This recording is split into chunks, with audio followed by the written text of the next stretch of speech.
Joey, the recovery guy here. Today, we got a really exciting video. We're going to be talking about Step 13.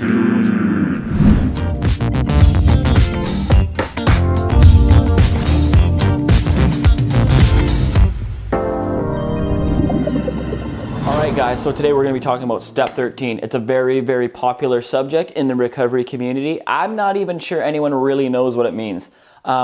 Obviously, it's got something to do with relations. Now, usually when people say like Step 13, it kind of implies that like one person has not very much clean time and the other person has more clean time. But like usually when I hear people talking about it, both people don't really have a lot of clean time because 99% of people in recovery don't really have even a year yet because they haven't actually really done the steps. Anywho, so one of the reasons why I wanted to do this video is just because, you know, in recovery, it's a tricky game and a lot of it requires us to be extremely moral and extremely well thought out. Procreation is a very powerful human instinct and it's super easy to go awry on this topic. And it's just like, it's a powerful motivator. And when we are in recovery, especially early recovery, like we don't really have much else. So there's an extremely powerful draw. Now, it is in my understanding that we need to be very, very moral and we need to tread very carefully not to hurt ourselves and other people because that brings us closer to relapse. So this is why this subject is so important that we cover, you know, and like, you know, it's going to be a little bit funny. Maybe this video, we might make some jokes about it, but it's important that we are a little bit mature because addiction is a life and death issue. And this is actually really serious.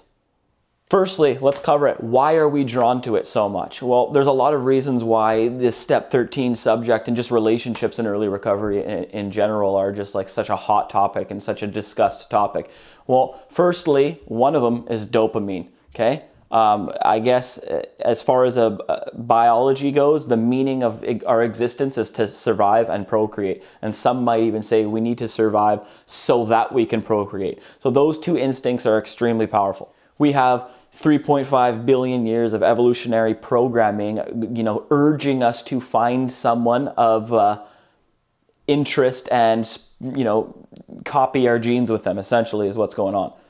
Another reason why people are so drawn to this is because of all the evolutionary forces behind these types of interactions, they give us significant dopamine hits. And there's nothing a drug addict and an alcoholic likes more than a good old-fashioned dopamine hit. You know, we hear all the time like, yeah, I got addicted to drugs. Yeah, I got addicted to alcohol, but I just have an addictive personality. What that means is that you are very sensitive to these dopamine hits, or you don't have adequate levels of dopamine. So you're going to do anything you can to get dopamine hits. You're going to eat shittier foods. You are going to play video games. You are going to self-love yourself. You are going to seek out relationships. And ultimately, you know, those things aren't nearly as good for dopamine hits as drugs and alcohol. But when we're in the recovery, there is no drugs and alcohol, hopefully, involved.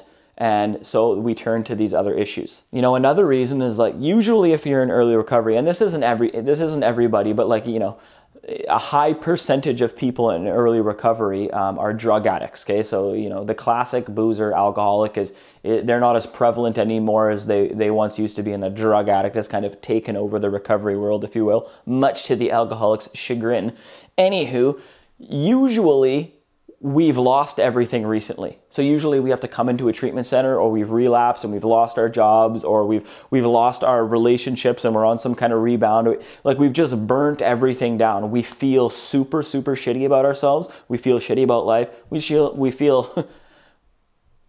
shitty about everything. So like it even increases like the need or the urge for us to go and find solace in a romantic partner. Another reason is, and this is for boys just as much as it is for girls, okay, is just validation. We want validation. We want validation. We want safety. We want someone to take care of us. We want comfort and we want security. You know, a lot of times, you know, you'll hear those guys that, you know, I just like chicks, like I don't really care, I don't have feelings for them, I just like to like spend the night with them type thing. And it's like wrong, wrong, wrong, wrong. There's defective character that's called lust. Some people have it, but then there's defective character called codependency, and it's far more common and it's far more prevalent, and it is equally as prevalent with males as it is with females. Males want love too. Males want validation. Males want to be held and stroked and be told they're beautiful just as much as any girl would. And if, most guys tend to deny this, but, let's not fool anybody about this issue. It's clear to me that that's what most guys are doing out there. So, let's get into the actual opinions about the issue. What are my opinions on this issue? Are relationships in early even mid-term, if that's even a thing, recovery a good idea? And the answer is no, of course not. It's a horrible idea. Now, there is some exceptions, and I'll go over that later, and I know you guys probably don't want to hear this, but hear me out at least. Okay.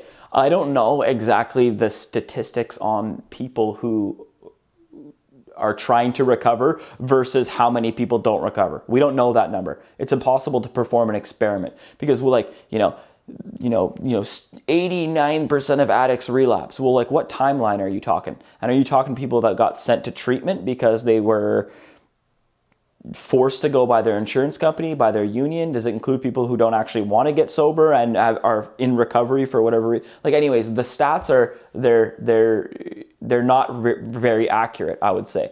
But in my experience as someone who works at a treatment center, who's been in recovery and going to meetings and for a number of years, it's the actual amount of people who come to recovery, about 10% of those people actually even attempt to do the work that's necessary for them to get sober. 10% of people, and that's just attempt. That's not even succeed. 90% of people don't do anything to recover. They think going to meetings is somehow, it means they're recovering. It's not. The actual work that you have to do is how you recover. Meetings are just a way to find the work, and then when you're through the work, do step 12. That's it. That's what meetings are about. That's what the fellowship is about. Now you can turn it into more than that later, but that's it.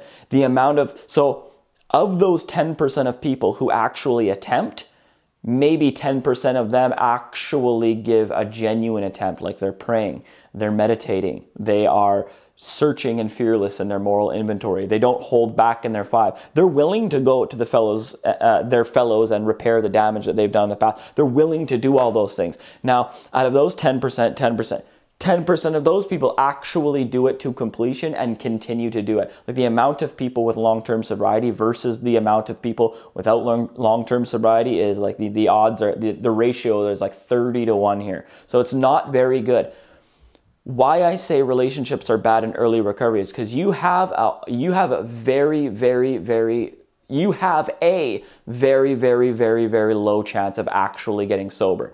And by getting sober, I mean becoming not mentally ill. Lots of people can stay sober for in between 1 week and 1 year just based on their own power without doing any of the work, just because environmentally they have situated themselves in such a place where they have friends in recovery, they go to meetings, they get a job. The difference between them being an active addiction and them being clean and sober is so profound that they think they're better, and it takes them a while to realize that, hey, I still actually hate my life. And then they go relapse again. So here's why getting into relationships in early recovery is a bad idea, okay? Firstly, what do you have to offer? What do you guys have to offer each other except for mental illness? Most people in recovery have been trying to get sober for years, if not decades. Most people in recovery have tried, not all of them have tried to go to AA or NA or SMART meetings or, treatment centers, but they've been trying on their own time to make their lives go better, and they can't. They have no idea why. And why is it that 1 week, 2 weeks, even 2 months into your sobriety, you get this oh man, this is the person that's going to motivate me to become a better version of myself. Okay, I have a saying written down on my notes here: the road to hell is paved with good intentions. And although you might have the best intentions in the world, I'm going to cherish this person, I'm going to love this person, I'm going to treat them so awesome, and we're both going to go to meetings together. Those good intentions are going to crumble immediately the first time you feel threatened in any way. You're going to think the person's going to leave. You're going to think the person's going to cheat on you. You're going to all of a sudden just, come to the conclusion that they're not giving you enough love and enough validation, and you are going to start being nasty to them. And you are going to be nasty to each other because it takes two to tango. And people who get into relationships in their first 6 months of recovery are most likely, I would put my own opinion, 90% chance they're extremely codependent. And giving into your defects of character is no way to actually recover. Let's get real here. It's easier to throw yourself into the arms of someone who's going to tell you how beautiful and how lovely you are than it is to do a set of steps. Than it is to change who you are as a person, to experience an entire psychic change, a vital spiritual experience. Those things are hard and they require a tremendous amount of gumption and stick-to-itiveness. Getting into a relationship and stuff is the easier, softer way. It's a distraction. And I know I got a lot of people probably watching this video that are like, fuck you. I'm doing it anyways. This guy doesn't know what he's talking about. Here's what I'll say to you guys. Go home, wherever you live, sit down on your bed, get in a meditative position, okay? Be comfortable, be relaxed. Take a couple deep breaths and ask yourself, is this the best idea for me right now? If the answer is no, awesome. You know what to do. And in that case, I would suggest that you pray for the strength to do what you know is right. If the answer is yes, just pray again until the answer is no, because you're probably wrong. Listen, I know I'm being a little bit harsh in this video. It's a subject that is close to my heart. I see, I work at a men's only treatment center, so I'm only seeing one side of the spectrum for the most part. I obviously have female friends that are in recovery and I can see their struggles. They post about it all over Facebook for whatever reason. But it's like, I've seen this game thousands and thousands and thousands of times. It's old news to me. I know what's going to happen. Everybody knows what's going to happen. You get two extremely mentally unstable people afflicted by one of the deadliest and subtlest and hardest to relieve illnesses that mankind has ever known, and you throw them in a room with each other and they start, bonding. They're not going to get better. They're going to be completely locked into that codependent cycle. Here's the thing with people in early recovery getting into relationships. What lots of times end up happening, again, despite the best of intentions, despite how mature you are, none of this stuff matters. What happens is that they both need to feel safe. Okay? Both addicts need to feel safe. This is a disease of insecurity, as my sponsor would say. Hey, Dan. But one person fights for power, or they blame the other for something. You have two people. One of them, for whatever reason, feels threatened. This could be based on an actual event or a completely made up event, because we think shit up and we react to it poorly, even though it's never happened. This is going to happen to one of them. It happens to us many, many times a day.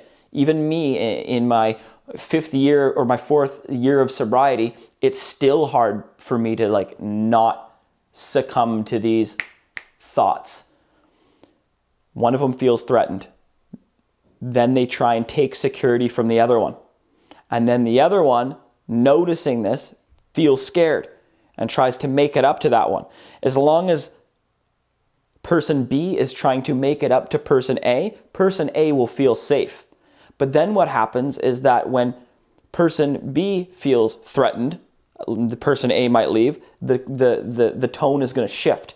And you have this constant kind of back and forth, tit for tat power struggle, where instead of freely offering up security in the form of positive affirmations and being the bigger person and maybe taking the hits and understanding where they're coming from, what's going to happen is they're just both going to end up yelling at each other. And the relationship is going to be characterized by insecurity and deception. And I know that most of you are thinking that's not what I'm like. I get that I'm a drug addict. I get that I'm an alcoholic, but I don't do that. I don't fall into these traps. Yes, you do. You 100% do. We all do. And if you're a drug addict, here's what a drug addict is someone with an appalling lack of control over their thoughts, emotions, and behaviors. And when you add a romantic relationship into that, one of the most powerful human instincts that the most powerful human instinct that there is, you're not going to be able to control yourself. You can't even have a bad day at work without smoking heroin or smoking meth or drinking yourself to death. Like, we can't even take any criticism without relapsing and spending our entire life savings, spending our child support money, spending our insurance money. Like, to think that you can be in early recovery and for whatever reason you're so special that you're exempt from all the negative aspects of a relationship, and for whatever reason you're just going to be strong enough to handle all the trials and tribulations. It's like, no, you won't. You're just, I'm sorry, but you're just wrong. So as far as this whole getting into a relationship and early recovery thing goes, there is some exceptions that it's not always a bad idea. Now, one of these exceptions is that if you're already in a relationship with each other, if you're in a long-term committed relationship with someone and you happen to relapse, there's no reason that should just automatically warrant a splitting up of the relationship. Now, I'm going to go out on a limb and say if you did relapse, chances are the relationship hasn't really been going that well, at least recently. And then you got to ask yourself, has my relationship so far been characterized by chronic relapses or selfishness and self-centeredness? If it hasn't, and you guys you do love each other and you are in a committed relationship, then I don't see any reason why just a relapse, that in and of itself, needs to signal the end of the relationship. A little caveat to that is, like, it really depends on who you are. Like, if you are the type of person who is a chronic relapser, and you got to ask yourself a question when you're debating with yourself whether to stay in this relationship or not.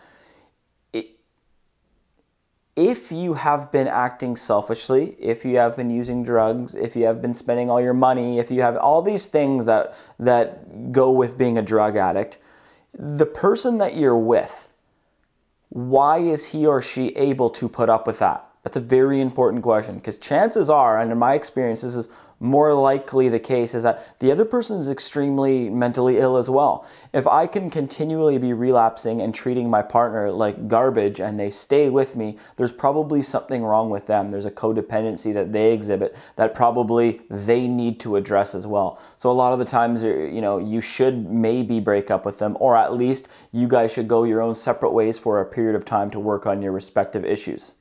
Now, a second exception is that, and this kind of takes the early recovery piece out of the question, is if you both have sustainable clean time. So if you both have, like, let's just say arbitrarily over a year clean, and you are praying every day, you're meditating every day, you are working with sponsees, you're in the community, you have a home group, you're performing service work. If these things are real, if these things are the case, then you can feel safe that your relationship is probably grounded in something that's more meaningful than just like temporary pleasure seeking or just, a security grabs essentially. Before we end this video, there's a little piece of advice that I would like to offer you guys. If you are in a relationship in early recovery, if you're just in any relationship at all. Now, okay, one more thing I want to talk about before we end this video, maybe a little piece of advice for people. If you absolutely have to get into a relationship, you're definitely the exception to the rule. Nothing that I say applies to you because you're so special, or you're just, hitting the F it button and you just don't care anymore and you're just like, I'm in such emotional pain, I need to get into a relationship. Or maybe you're in an actually good long-term relationship. Anyone could benefit from this advice. It's not so much about what person A wants. It's not about what person B wants. It's not about person A giving person B everything you want. Yes, I'll watch Dirty Dancing with you. Yes, I will cook you dinner every night. Yes, I'll give you massages every night. Sure, I love when there's music and candles lit. It's not about the other thing either. It's not about either of the people in the relationship are not what's to be worshipped. What's to be paid homage to or respected or tended to is the relationship as an ideal. As long as both people have the relationship as an idea uppermost in their mind, that will have a trickle-down effect. If the relationship is buttressed, then the people who comprise the relationship will always benefit from that, and it will never hurt you. Thanks for stopping by, guys. That was a pretty damn good video, if I do say so myself. Please hit like, please subscribe to my channel, leave tons of super awesome comments about me. I will see you guys next video. Goodbye.